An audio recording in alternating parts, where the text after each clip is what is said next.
Good morning, student. My name is Aarti and my channel name is Physics with Aarti. In this channel, I teach you physics related to class 9, 10, 11, 12, BSc, MSc. Again and again, if you like my channel, my physics can know, then please subscribe my channel and share with your friend.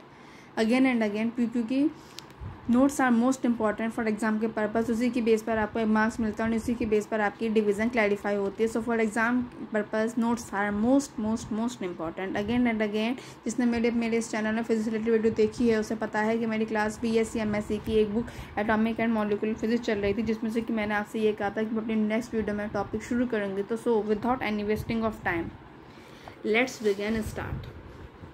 Franck Hertz experiment. Franck Hertz एक scientist का नाम है जिन्होंने एक experiment किया था. तो उनका एक्सपेरिमेंट ये देखिए diagram.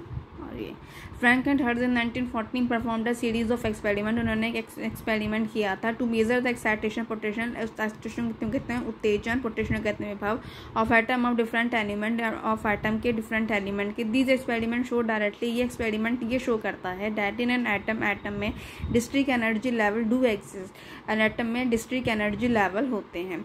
This apparatus is shown in the figure. ये एपरेटस आपको फिगर में दिख रहा है. Their apparatus is shown in the figure. It consists of a glass tube in which a filament F, a grid G and a plate P as shown in the figure. देखो F दिख रहा है आपको, G grid और P plate. Now filament F is heated by a small battery B. ये देखिए filament को हम B से, इसके पीछे B लिखा है तो उन्हें बैटरी B से हीटेड करते हैं. An oscillating potential V is applied between F and G. F and G के बीच में आपका oscillating potential V दिख रहा है. And a small fixed retarding potential V naught between G and P. G और P के बीच में V naught.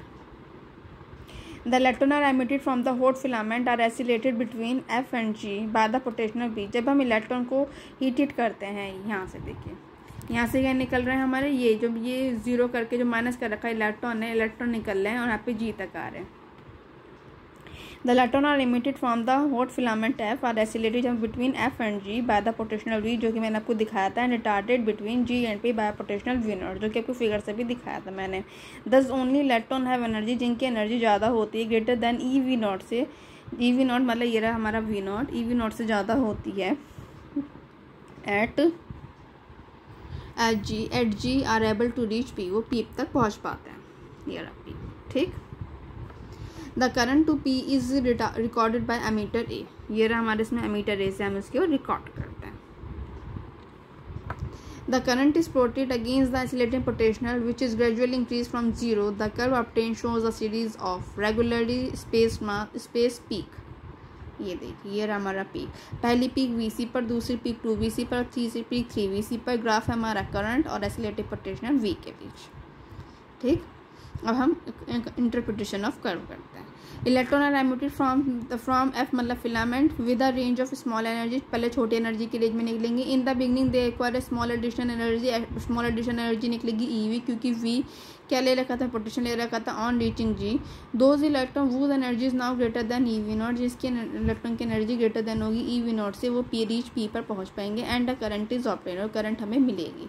As the oscillating potential V is increase, यदि हम oscillating potential V को बढ़ा देते हैं तो मोर और more the electron arrive at the plate P. बहुत से इलेक्ट्रॉन प्लेट पर पहुंचेंगे. एंड द करंट राइजेस, जिस समय VC मिलेगा.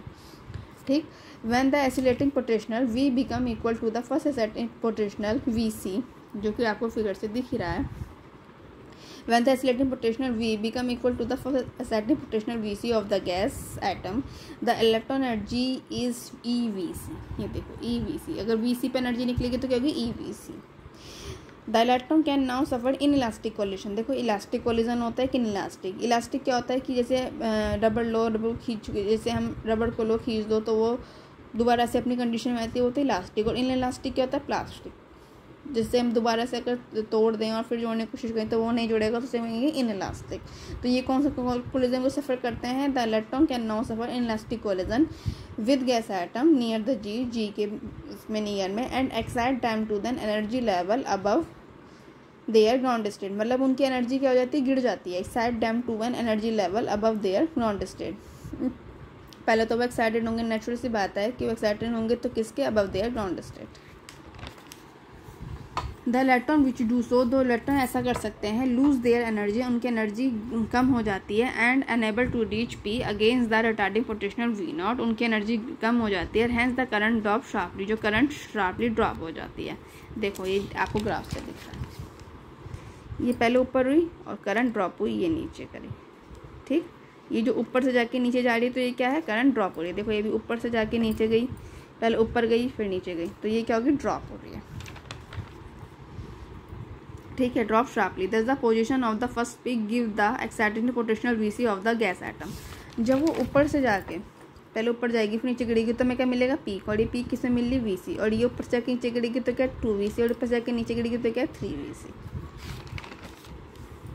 ठीक। Thus the position of the first peak give the excitation potential VC of the gas atom. फिर से वही काम करते हैं, as the accelerated potential V is increase further, फिर से बढ़ाते हैं। The electron suffer inelastic collision, electron suffer करते हैं इलास्टिक कोलिजन में near to the filament F में, so that when they reach the grid G, जब वो ग्रिड के पास जाते हैं, once again they acquired enough energy to reach the plate P, उसके पास एनर्जी ज़्यादा हो जाती है। The current does begin to rise again, फिर से बढ़ती है। Thus when V become equal to 2vc, 2vc के बराबर हो जाती है। Second inelastic collision occurs, फिर से 2vc में हमें पीक मिल जाएगी नियर द ग्रिड में, है ना। एंड द करंट ड्रॉप, फिर से करंट गिरेगी जो मैंने आपको बताया था। दस the second peak gives 2vc, है ना। फिर ये प्रोसेस रिपीट होता है as further increase which is shown in the figure. फिर हमें ऐसी हम मतलब प्रोसेस को रिपीट करेंगे, हमें 3vc 4vc मिलती जाएगी, और हमने यहाँ पे आपको ग्राफ में कहाँ तक दिखा रखा है 3vc तक, तो 3vc तक, ठीक। तो ये हमारा कंप्लीट होता है। अब इसकी लिमिटेशन जिसे हिंदी में कहते हैं सीमाएं।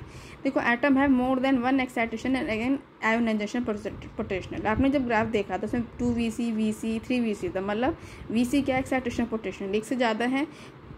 Hence the experimental curve is very complicated। तो एक्सपेरिमेंटली कर्व का तो वेरी कॉम्प्लिकेटेड हो गया। By this method, in this method में वी कैनॉट डिस्टिंग्विश, हम पहचान नहीं सकते हैं between excitation and the ionisation potential. Second, this method is not suitable for strong electronegative gas. ये मेथड सुटेबल नहीं है फॉर स्ट्रॉन्ग इलेक्ट्रोनेगेटिव गैस के लिए, जैसे like oxygen and fluorine, because this gas attract electron strongly, क्योंकि ये gas electron को attract करती हैं बहुत स्ट्रांगली, तेजी से, ठीक है।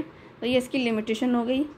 अगेन ये टॉपिक हमारा यहीं पे कंप्लीट हुआ, और नेक्स्ट वीडियो में हम आपको कराएंगे, मैं आपको कराऊंगी structure of alkali spectra. Again and again, if you like my channel, if you like physics के note, and please subscribe my channel and share with the friend, because these are the notes जो कि exam के purpose से most important हैं। और and also share with your friend, ताकि उनको भी आपकी तरह फिजिक्स के नोट प्रोवाइड हो सकें। अगेन एंड अगेन जो मैंने अभी तक पढ़ाया है, अगर आपको रिलेटेड कुछ भी टॉपिक पूछना हो तो आप कमेंट बॉक्स पे कमेंट कर सकते हैं। मेरी 100% कोशिश रहेगी कि मैं आपके प्रॉब्लम के सॉल्यूशन कर सकूं, लेकिन कमेंट बॉक्स पे कमेंट आपको करना पड़ेगा। अगेन एंड अगेन कोई यदि 9, 10, 11, 12 का स्टूडेंट भी सुन रहा है, उसे फिजिक्स रिलेटेड कोई भी टॉपिक पूछना हो तो कमेंट बॉक्स पे कमेंट कर सकते हैं, लेकिन कमेंट आपको करना पड़ेगा। और मेरी 100% कोशिश रहेगी कि मैं आपकी प्रॉब्लम का सॉल्यूशन कर सकूँ फिजिक्स से related. Again and again please subscribe my channel, because यदि आप मेरे चैनल सब्सक्राइब करेंगे तो मुझे मोटिवेशन मिलेगा। मैं फिर इसके नोट डालती रहूँगी जो आपके एग्जाम के पर्पज से मोस्ट इंपॉर्टेंट है। और नेक्स्ट टॉपिक में मैं आपको स्ट्रक्चर ऑफ एल्कली स्पेक्ट्रा कराऊंगी। And please subscribe my channel. Okay student, bye.